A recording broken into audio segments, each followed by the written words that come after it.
Olá pessoal, tudo bem com vocês? Espero que sim. Vocês sabem por que isso aqui é chamado de fósforo de segurança? Por que será que é fósforo de segurança se ele pega fogo?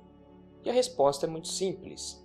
Na realidade, na cabeça do palito a gente não tem fósforo, mas sim uma mistura de vários compostos que tem potássio, até mesmo vidro moído, enxofre, e eles podem servir de abrasivo para a gente conseguir raspar o fósforo que existe na lateral das caixas. Então, na realidade, o fósforo se encontra aqui e não na cabeça do palito, que grande parte dela também é composta por pólvora.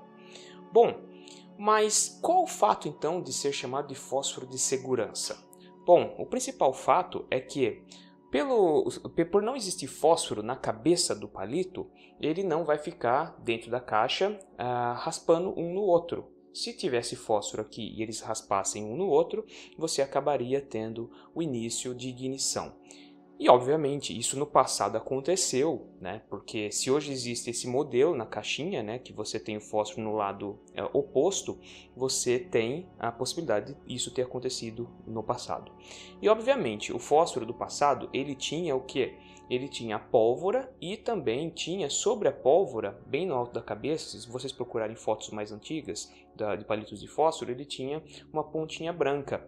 Essa pontinha branca, na realidade, era uma pontinha que tinha fósforo e ela era coberta com uma resina. Então o que você fazia? Você chegava próximo de um abrasivo, raspava essa pontinha branca onde tinha o abrasivo, ou melhor, a resina saía e o fósforo entrava em contato com o oxigênio, e ele entrando em contato com o oxigênio, ele se inflamava. Esse era o fósforo branco, que é altamente perigoso. Ele tem uma estrutura onde são 4 átomos de fósforos ligados, ele forma uma estrutura então tetraédrica, e quando ele entra em contato com o oxigênio, ele oxida muito rápido, libera muita energia e dessa forma então ele acaba entrando em ignição.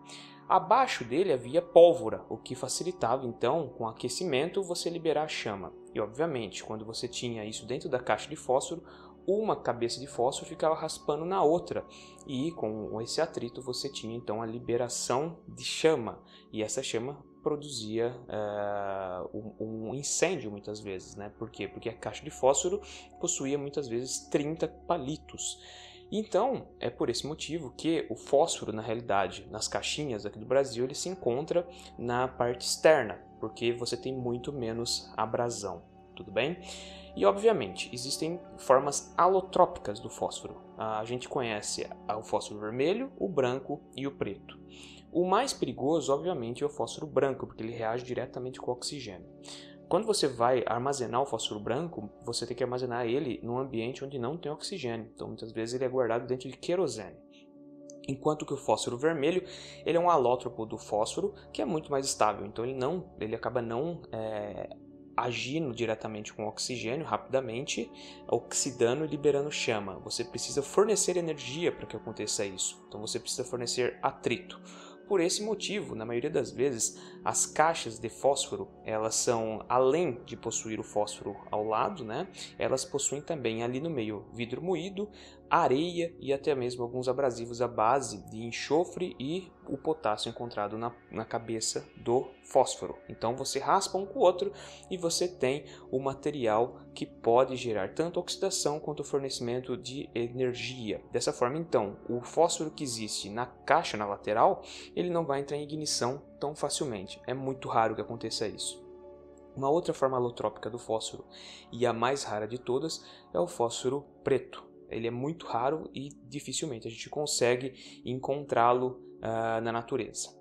Um outro fato interessante é como foi produzido fósforo na antiguidade. Brent conseguiu fazer isso. E ele fazia através de algo que é um tanto quanto meio repulsivo, porque ele se utilizava do quê? Ele se utilizava de urina para isso. Então ele juntava baldes de urina, deixava a urina muito tempo em descanso, então a urina ia apodrecendo e gerando alguns vermes. E quando chegava nesse processo, ele fazia uma destilação, e dessa destilação ele conseguia isolar o fósforo branco.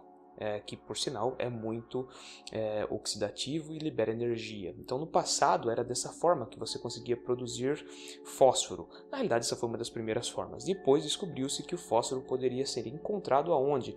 Ele poderia ser encontrado no guano, que é o que? Fezes de morcego, que também é um tanto quanto repulsivo. Ou seja, o fósforo ele é um elemento químico que ele se encontra na cadeia alimentar, então a gente tem a absorção dele, só que ele é um tanto quanto raro, a gente não consegue encontrar ele livremente, né? Apesar de ser um dos elementos mais comuns da tabela periódica na natureza.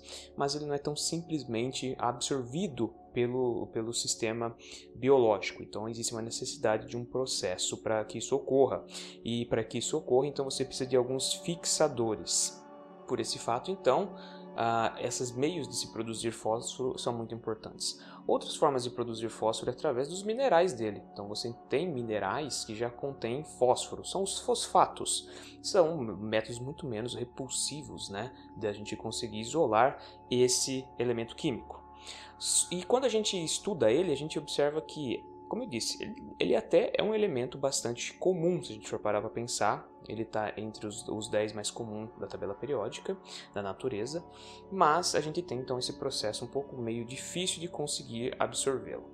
Quando nós falamos então de tabela periódica, ele tem 15 prótons, consequentemente ele tem 15 elétrons e ele é da família do nitrogênio, ou seja, ele é da família 5A. Dessa forma, então, ele consegue receber 3 elétrons. Dessa forma, então, quando a gente pensa em fósforo, nós temos que pensar em ânions. O fosfato, então, algo muito importante para a indústria em geral, principalmente a parte alimentícia, por causa do ácido fosfórico, ele é um ânion. Então, nós temos o fosfato como um ânion.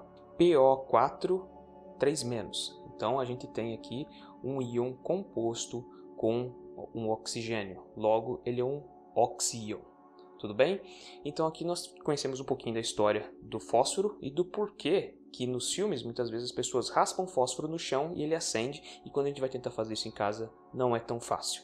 É simplesmente pelo fato de que você remove uma cera que existe na cabeça do fósforo, expõe o fósforo branco ao oxigênio, ele oxida liberando muita energia e a pólvora que se encontra embaixo entra em ignição rapidamente.